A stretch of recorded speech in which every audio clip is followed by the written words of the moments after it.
It's beginning to look a lot like Christmas everywhere you go. Yes, we are in the Yuletide season with just 3 weeks to go before the wrapping of gifts. That sweet, tantalizing smell that captivates the home and the joy of having family and friends around. Hello and welcome. You're inside Jamaica Magazine. I'm your host, Audrey Williams. Don't go anywhere. We'll be right back.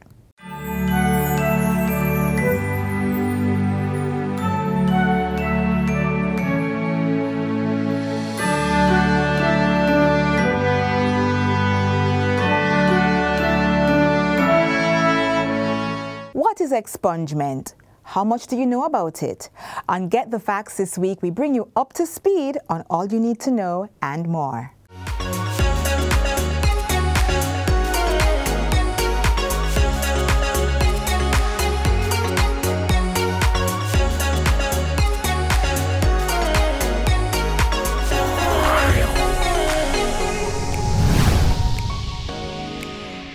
Welcome to Get the Facts. This is the program that provides you with information on government's policies and initiatives. I'm Theodore Henry. Did you know that if you were convicted of a crime many years ago, there's a possibility that particular offense, can be removed from your record? Did you know that?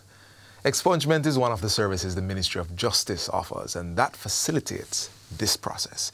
It's not applicable in all cases, so today we take you through the process. With me is Senior Policy Analyst within the Criminal, Civil and Family Law Unit. There's an acronym there, she'll tell you, at the Ministry of Justice, Shanique Graham. Welcome to the program, Ms. Graham. Thank you, Theodore. All right, first of all, what's the acronym? CC-FLU. Okay, that's the Criminal, Civil, Family Law Unit. At the Ministry of Justice. Yes. Let's get the facts. What is expungement? So we like to tell people a little story. If you're a security guard in Jamaica and you go for a job, right, your employer is going to ask you for a police record. And when you go to the Criminal Records Office to get that police record, it's going to show up an offense. You will not get employed with that offense on your record. Right. So the process by which to remove that offense from your record would be an expungement. An expungement is a process that would give you a clean record to be able to now take to your employer or potential employer and get the job. Right, in essence. Well, you answered two questions for me right there. What is it and why do it? I need a job. You need a job. But I want to clarify, am I expunging my entire criminal record or a certain offense? So currently, based on the legislation that we're governed by, which is the Criminal Records Rehabilitation of Offenders Act, it gives specific offenses which can be expungible. So not all offenses are expungible at this time. Top three. Top three not expungible? Yes. Murder, not expungible. Okay, that's a capital offense, we know that. Yes. Distribution of child pornography, not expungible. Okay. Carnal abuse, not expungible. All right. What about the expungible one? Expungible, and there's a preface to that, because you may have a particular offense, but the modus may tell a different story. So, for example, simple larceny on the face of it is expungible, but it depends on certain other key elements in how it was committed. So simple larceny tend to be expungible. And then we have some other things like abstracting electricity and, those minor offenses, or if it is that you were caught with marijuana of a certain amount of quantity that's under the legal limit. Because, the legal limit of 12 ounces would give you an automatic expungement. But there are elements of the marijuana charge. If it gives you like $1,000 fine and stuff, we would consider that an expungible offense. Okay. So we just got the top three none and the top three that can be expunged. How does it work? Well, how does it work? First of all, the individual must identify that they have an offense on their record. So usually what happens, they go to get a police report out of the blue, whether because they're traveling or they're trying to apply for a job. And then they see an offense and they say, oh, wow, I didn't remember that this was there. So they'll come to the Ministry of Justice and they apply. How they apply? They collect application forms from the Ministry of Justice. It's also available on our website, moj.gov.jm. And so they fill out that application in duplicate. so 2 copies.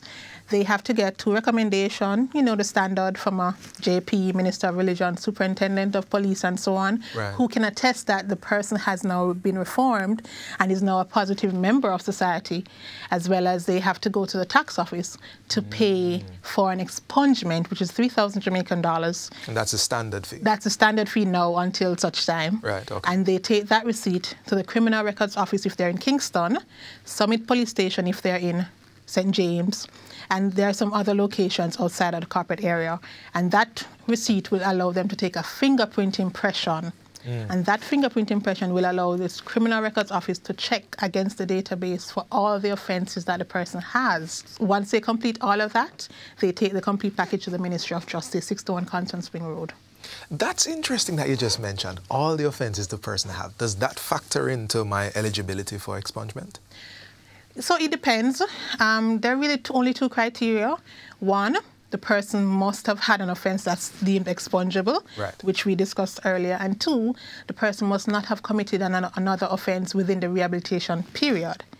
And the rehabilitation period is a time at which, from the time from which you would have served your sentence to the time you apply for expungement. Okay. Okay. So sometimes you get a 3-year rehabilitation period, a 5-year rehabilitation period. Right. You must not have committed any offence within that time because you're trying to prove that right, you're rehabilitated. Expungible or otherwise. Or otherwise. Understood, understood, understood. All right, so what's the average take-up that MOJ has seen in regards to this service? Well, I can tell you, between April and October, we've had 1,293 applications for expungement. So persons are aware of it, right, and they're accessing it more now because a lot of persons, what we've seen, persons are being filed for. So the migration thing is important because the minute your papers get put in and you are now at the point where you have to go to the embassy requests a police record. Right, right. And if you have an offence, that can be the difference between going and staying. So we have a lot of persons who are applying because they're potentially being filed for. Then we also have persons who are seeking employment, both local and overseas. So the farm work program is a very key element that the Ministry of Labour and Social Security offers. Persons need their police record for that, as well as we mentioned earlier about the security guards, because given the nature of that industry, you would expect that the person is have a clean record or clean background. Right, right. So you mentioned the process. I think we've covered eligibility a bit there. But what if I am rejected? Is that it for me? Or can I appeal? So there is an appeal process. So the applicant would have to be rejected twice to be able to appeal. So, but there's a nuance. So when you're rejected on the first try, you have to wait 2 years from the date of that rejection to reapply. Okay. And when you reapply on the second time, if you are rejected, you have 60 days from that second rejection to appeal to the minister. And again, that's based on statute. The Minister of Justice would be the minister that you would appeal to. Okay. So what would happen in a scenario like that, we would prepare a file for that individual who would have been rejected twice. They would have had to send in a letter to the minister explaining why they're now appealing their rejection. And having taken all the facts into consideration, the minister would have to make a determination based on a review of the total file and again, a review of the legislation that we're governed by. Ah, most interesting, most interesting. We haven't finished getting the facts yet. The conversation with Ms. Graham from the Ministry of Justice continues on the other side of this break. We're talking expungement. Please stay with us.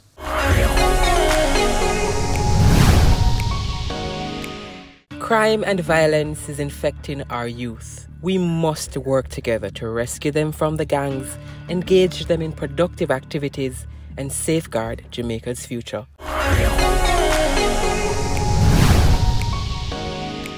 Welcome back to Get the Facts. We are discussing expungement, the process of having criminal offences cleared from your personal record. Still in the studio is Senior Policy Analyst within the Criminal, Civil and Family Law Unit at the Ministry of Justice, Shanique Graham. Lady Graham, I want to go back to something that we discussed in the first half. You mentioned the process. Get the form from the Ministry of Justice's offices or online, complete the application form, 2 of them, get fingerprint impressions, obtain receipt for processing application, 2 reference letters, of recommendation, submit the complete applications. Firstly, you submit the complete applications physically to the office. Physically. Can't scan and send. No, you can, because we need the original signatures. Right. So you can always courier it into us if you're out of town. Right. Or you can drop it off at one of our parish offices, because we do have justice centers in different parishes. Understood, understood. Now, that's the part that I do. But how long does the appeal process for that? I get that out of the way. I've sent it in. How long should I expect this? Not the appeal process, the application The regular process. So the regular process, what we do, we try to do it within a year, but we're cognizant that we're not just doing it as a Ministry of Justice. So we partner with the Ministry of National Security, right, who the Criminal Records Office fall under. And so unless we have the report from the CRO, we cannot proceed to the board with the applicant. And so it's sometimes difficult to pin down a timeline, because we also have a third party that we work with. Right. But we have had a track record so far of doing it within a year. One or two nuances, but yes, substantially. Oh, it sounds like we probably should be a bit more proactive with looking whether I need an expungement or not. Well, we'll advise you to go and take your fingerprint at the Criminal Records Office, and that way you'll know if there's an offense, because sometimes persons forget because it happened 25 years ago, 30 years ago, and not until they are looking for a job and they decide to go for the fingerprint, that's, oh my, I never remember about this. Right. And so that's also something that we should probably check from time to time, just to make sure that we are clear. Absolutely, absolutely. Is there a public education campaign? I know we're talking, but is there a public education campaign around this? So we generally don't have a public education campaign, because what the ministry does is we have always been going into the nook and crannies and explaining these things to persons. We have the Legal Aid Council, who from time to time go out on their tour with the Legal Aid Mobile Clinic, right, and the information is always sent with them. We go out. We have the MOJ on the Move tour. We were in Grand Spend the other day. Right, yes. And so we are bringing the justice to people and making them understand that these are the avenues that are available to you, so that you can have a second chance at life. Until I get my MOJ tour in my area, is there somewhere I can go to get a bit more facts on this? Maybe a website? Or? Yes, so we have everything on our website, moj.gov.jm. We also are very up-to-date with our social media handles. So that's MOJ Official JM on Instagram, Facebook, and Twitter.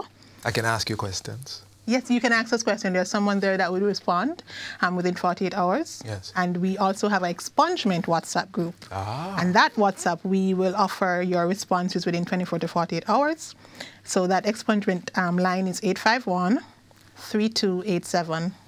For persons who may be overseas that have applied for an expungement, they can WhatsApp us. And we will respond. All right. I think we've gotten so much information here this afternoon. What other services does MOJ offer? Because we're justice, yeah, and we believe in bringing justice to the people. Come on now. We have restorative justice.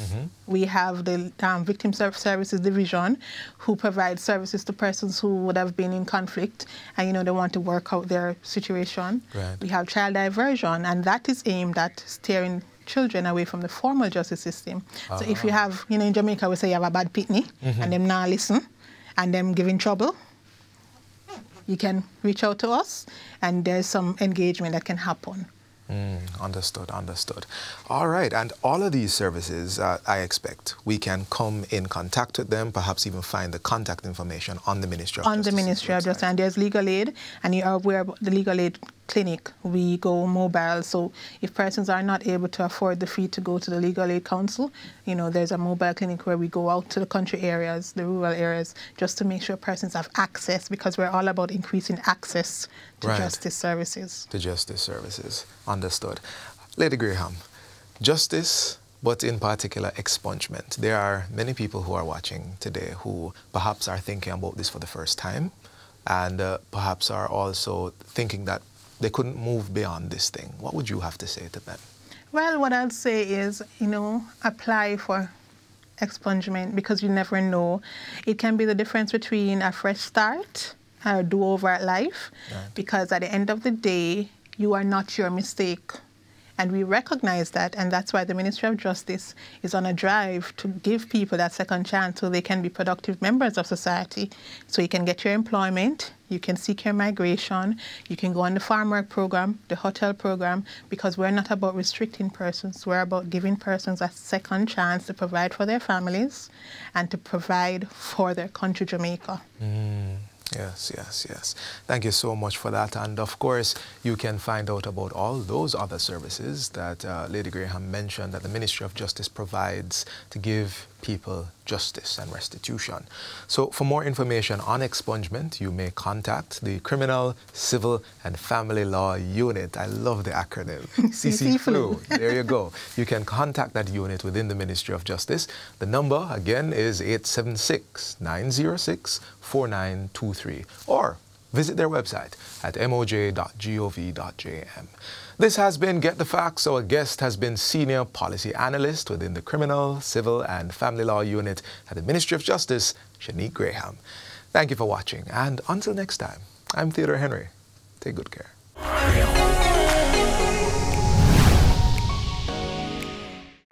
Over 100 homes delivered across 14 parishes. Your government, under the new social housing program, is making home ownership possible for those who didn't even dare to dream. Over the next 3 years, we will be building 1,500 homes just for our vulnerable citizens. Without a doubt, all citizens, irrespective of economic status, deserve a good home. Your government cares. The proceeding was brought to you by the Office of the Prime Minister. Over 400 road fatalities have been recorded on our nation's roads due to reckless driving. So, the next time you sit around your steering, before you turn that key to ignition, before you put that car into drive, remember, the life you save could be your very own.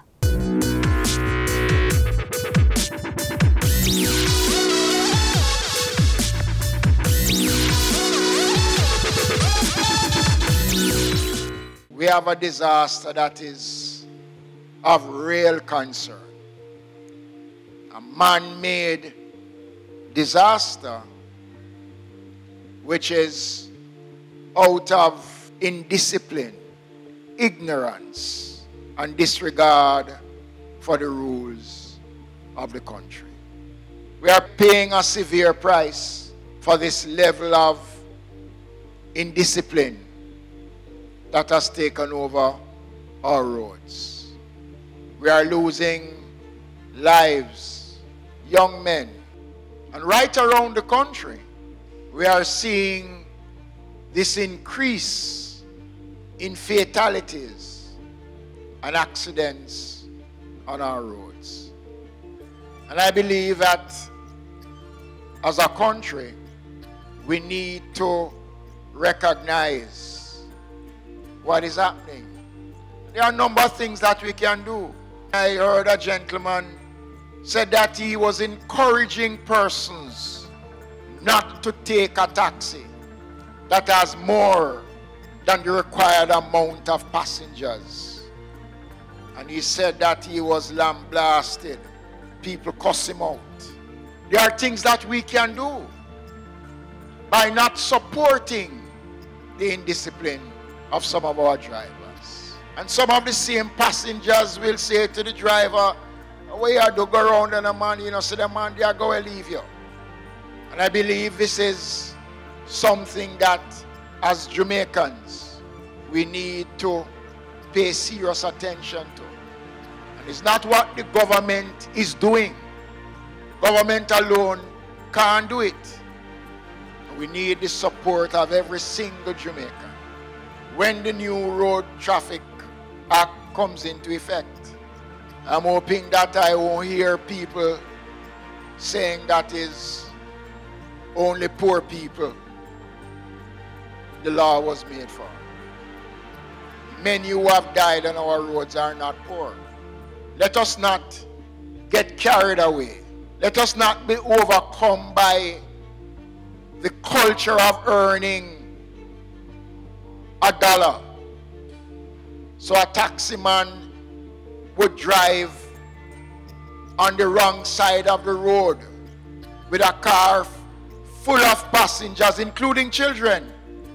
with no regards at all for the lives of those persons.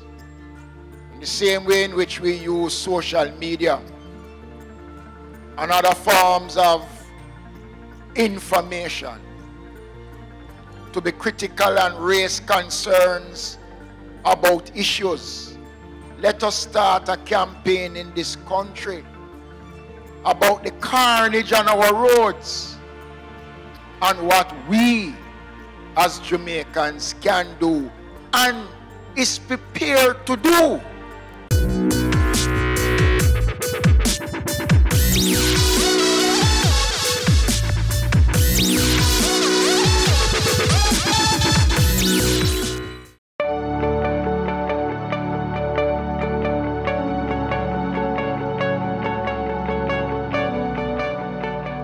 In pursuing that aspiration of a safe and secure country, we have passed in this House the new Firearms Prohibition, Restriction and Regulations Act.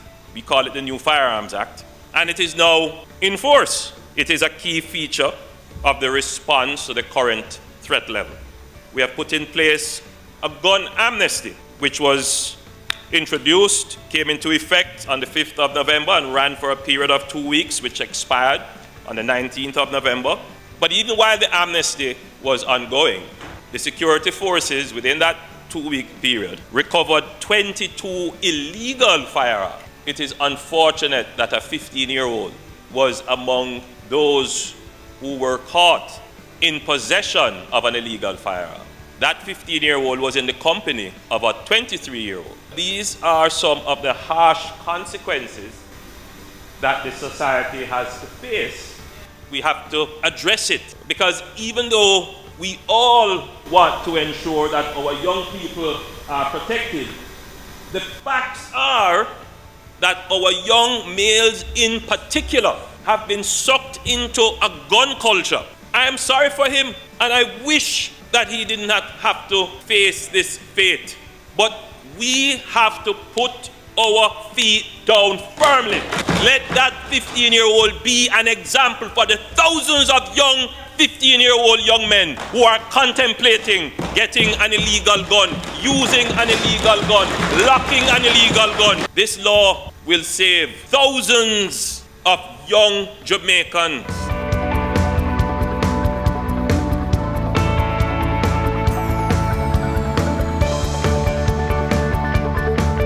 With the holiday season upon us, it involves a lot of spending, and walking around with cash might not be the safest way to go. Come, let's explore a revolutionized way to keep you and your cash safe while you spend. I was in London. I went out to have dinner and I wanted to pay. I took the cash out, shiny cash, to pay.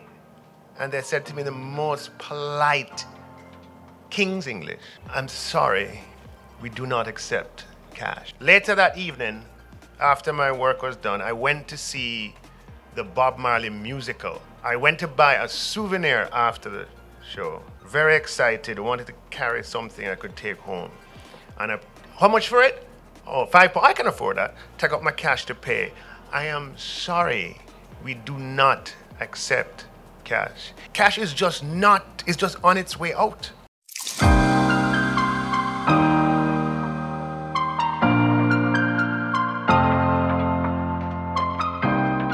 Adapting to cashless environments is quickly becoming the norm for personal and business transactions the world over, and Jamaica is no exception. There is a pressing need to explore innovative technologies to respond to the changes and ensure equitable access, and Jamaica found its solution: Jamdex, Jamaica's central bank digital currency, the world's first legal tender online money.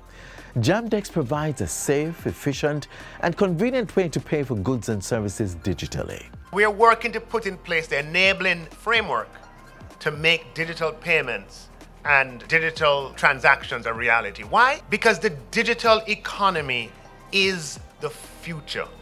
Because it is more productive. What does more productive mean? It means we can do more things with the same amount of time. Rather than stand up in a long line to go and get your money or deposit your money.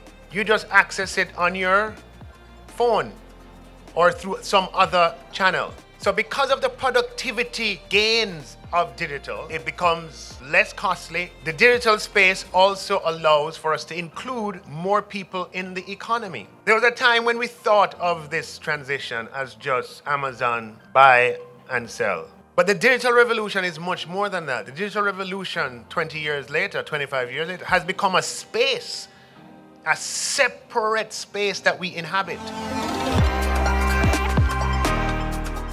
Jamdex, which is the digital version of the country's currency, has been operating through the Link app, which is currently the sole approved wallet provider for Jamdex and is made available through the National Commercial Bank, NCB. Anyone with Link will be able to do transactions using Jamdex with another Link wallet holder.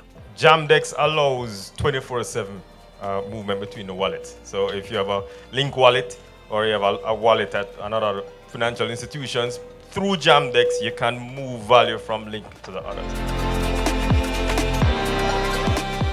So, how secure is this app? Jamdex is a central bank digital currency. The benefit of it is that it is fiat, it is backed by the government, it has all the same protections, all the same controls that the minister will be putting in place to manage our currency. But as far as using, the latest, technological advances to secure, encrypt your data, all of that is present in Link.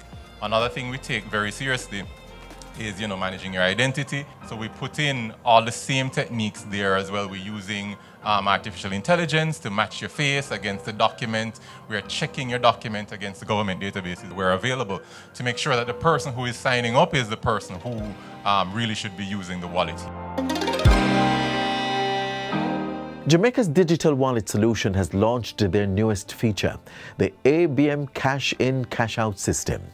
This feature will enable users to top up and withdraw from their Link wallets with NCB's ABM network island-wide. It is contactless, free, and will bring convenience to its users. There are a lot of transactions that take place today, payments, that are cash-based, which is suboptimal. And it's cash-based just because that is today the easiest way to get it done. And I think of things like some of the work programs, right, where people work at Christmas time and they make the place look good, and the government, through distribution mechanisms, all of those thousands and thousands of persons are paid cash. The Prime Minister stated as a goal that eventually we want that to be paid through CBDC, Central Bank Digital Currency. And just like that, it's easier to do business in Jamaica or Island Home, the place of choice, period.